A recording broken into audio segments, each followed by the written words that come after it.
नमस्कार दोस्तों, आज मैं आप लोगों को बताने जा रहा हूँ, हमारे भारत में एक ऐसी गुफ़ा है, जिसके बारे में बहुत ही कम लोगों को मालूम है। मैं बात कर रहा हूँ उस समय की जब राम भगवान का जन्म हुआ था अर्थात रामायण काल की।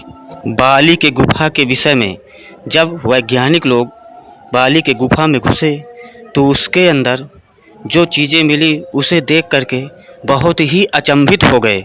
ऋषिमुख पर्वत पर सुग्रीव के गुफा के बारे में तो सबको मालूम है, पर बाली के गुफा से सभी लोग अनजान हैं। ये भी गुफा वहीं पर है।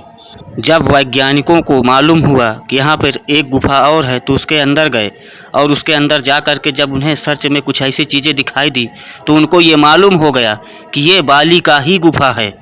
एक समय ऐसा था कि बानर राज बाली का किष्किंधा में राज चलता था और वो बहुत ही बलशाली था। उसको दैविक शक्तियाँ भी प्रधान थी, जिसे कोई भी आदमी या सुर नर गंधर्व कोई भी उससे जीत नहीं सकता था। जिससे एक मायावी राक्षस आ कर के बाली को ललकार करने लगा कि आ और मुझसे युद्ध कर। बाली किसी की ललकार को सहन नहीं कर सकता था, इसलिए वो बाहर आ करके उस राक्षस से युद्ध के लिए तैयार हो गया। दोनों में युद्ध होने लगा और मायावी राक्षस हारने लगा, तो वो भागने लगा, जिससे बाली अपने भाई सुग्रीव को लेकर के साथ में भागते भागते उसका पीछा करने लगा। वहाँ पर एक गुफा मिली, उस गुफे के अंदर वो मायावी राक्षस चला गया।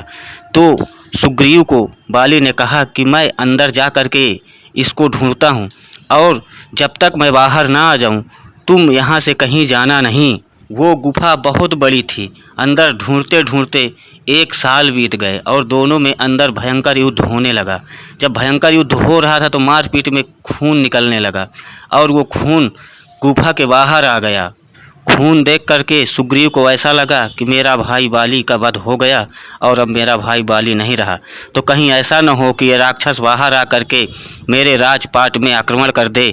तो उससे बचने के लिए, उस गुफा का मुंह ढकने के लिए एक भारी से पत्थर ले करके उस गुफा का मुंह ढक दिया।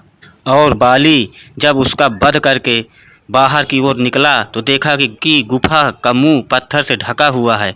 किसी प्रकार वह उसका मुंह खोल करके बाहर निकला और उसके अंदर ये शंका हो गई कि मेरा भाई सुग्रीव मेरी राजपाट में राज करने के लिए इस गुफे को मुंह ढक दिया है, ताकि मैं बाहर न निकल पाऊं और वो पूरा राजपाट हड़प करके राजभोग करे। उसके अंदर ये भ्रम पैदा होने से भाई के ऊपर उसे बैर उत्पन्न हो गया और अपने भाई को मारने के लिए वो अपने राज्य में पहुंच गया और वहां जा कर के सुग्रीव को बहुत मारा। उस जान बचाने के लिए वो अपनी बानर सेना लेकर के ऋषिमुख पर्वत पर पहुंच गया, जिससे ऋषिमुख पर्वत पर सुग्रीव के गुफा के बारे में तो सभी लोगों को मालूम है, पर बाली के गुफा के विषय में किसी को मालूम नहीं था। बाली की जो गुफा है वो तुंग भद्रा नदी के किनारे कर्नाटक में है। वैज्ञानिकों के शोध के बाद ये पता चला कि ये वही गुफा है जहाँ पर बाली और मायावी राक्षस के बीच युद्ध हुआ था। तो जा कर के ये सब लोगों को मालूम हुआ कि बाली की भी एक गुफा थी, जिसके बारे में किसी को मालूम नहीं था। वैज्ञानिक लोग शोध करने के लिए उस गुफा में खाना पीना ले करके अंदर घुस गए कई लोगों के साथ, क्योंकि उनको ये खोज करना था कि क्या हकीकत में ये बाली की ही गुफा है।